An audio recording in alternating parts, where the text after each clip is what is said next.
Alright, so graphing a rational function. Given this rational function, we need to graph it. Okay, so similar to the previous problems, we need to define all of this stuff, the domain, any asymptotes, holes, some intercepts, and possibly we'll need some more points. Alright, so that's the list. So first we want to find the domain. Remember with these guys, we're usually going to factor them if we can, because that'll help us find all these properties. So first thing I want to do is factor that numerator if possible. You could go through the AC method if you need, or with a little trial and error, you should see that this one will factor as 2x plus 1 times x plus 4. That of course would give you the 2x squared term and the 4 term, and if you FOILed it out, it would give you that middle term of 9x, and the bottom of course can't be factored. Okay, so I can see the domain pretty easily is all values except -3, because that would cause you to divide by 0. There's not going to be any holes because there's no factor that's like in the top and the bottom in the numerator and denominator, so we don't have to worry about that. Similarly, we can see that because there are no like factors, that the vertical asymptote will occur at that problem point in the domain, x equals -3. So that's going to be a vertical line. Of course, that'll help us graph. Okay. So we got the domain, everything but -3, and a vertical asymptote at x equals -3. Horizontal asymptote, we know there's 3 categories for horizontal asymptote, that when we're relating the degree of the numerator to the degree of the denominator, and we may recall that if the degree of the denominator is greater, there will not be a horizontal asymptote, okay, which is what we have going on here in this example. So no horizontal asymptote. If the degree of the numerator is 1 more than the degree of the denominator, you got a slant asymptote. Okay, so we have a slant asymptote here. So remember, in order to find out what that slant asymptote is, you got to divide. You divide the denominator into the numerator. In this case, we could do it by synthetic division since we got a linear denominator. Coefficients up here. Okay, you divide a quadratic numerator by a linear denominator, you're going to get a linear polynomial, possibly with a remainder. So let's see what happens. The 2 comes down. -6, add, you get a 3, -9, you get a remainder.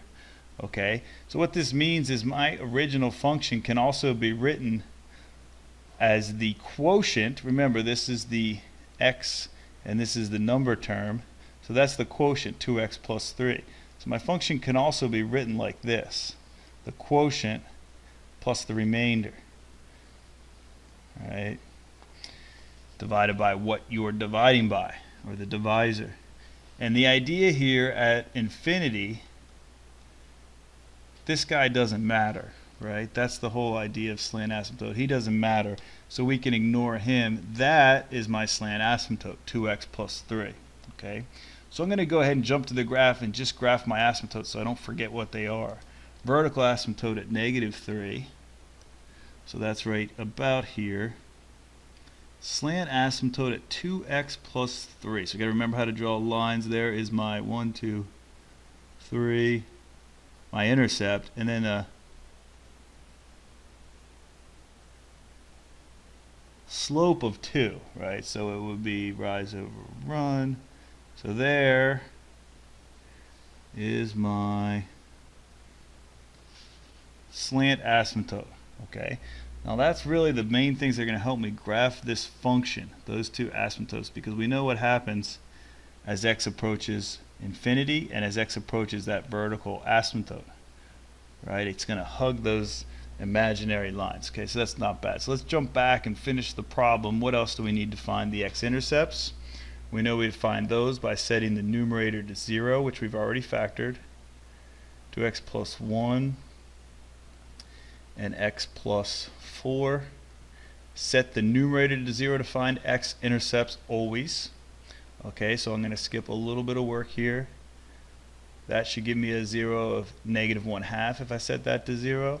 And this one will give me a 0 or an x-intercept at x equals -4.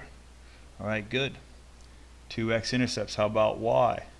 Y-intercept occurs when x equals 0. Plug in 0.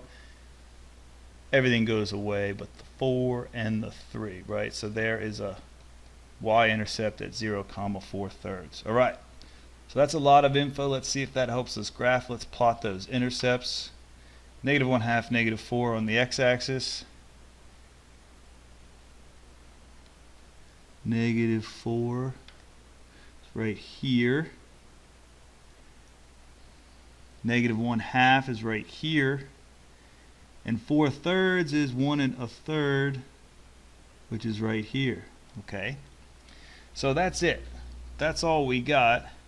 Does that help us graph it? Well, it does, just because we know what's going to happen with these asymptotes. So really, you can almost see what's happening with these 2 points that we got. And as x goes to infinity, I know my curve goes to that slant asymptote. And as x gets really close to -4, or I'm sorry, -3, the point that's out of the domain, the function's going to hug that vertical asymptote. So you get this funny looking curve on that side. And this 1 point right here helps us with what's happening on the left side of the vertical asymptote, because we know what happens as I get close to x equals -3, it hugs that line. And we know what happens as x goes to -infinity, it goes to my slant asymptote. So what I have there in green is the graph of your rational function. That's the answer to the question. Now, we probably could have picked a couple more test points. You see, if you let x be 4, the output should be up here somewhere around 8. If you let x be 8, the output should be somewhere up here. Okay, and a couple more points might help you, but the more of these you graph, the more you understand what's really happening at those asymptotes, which help you with your graph.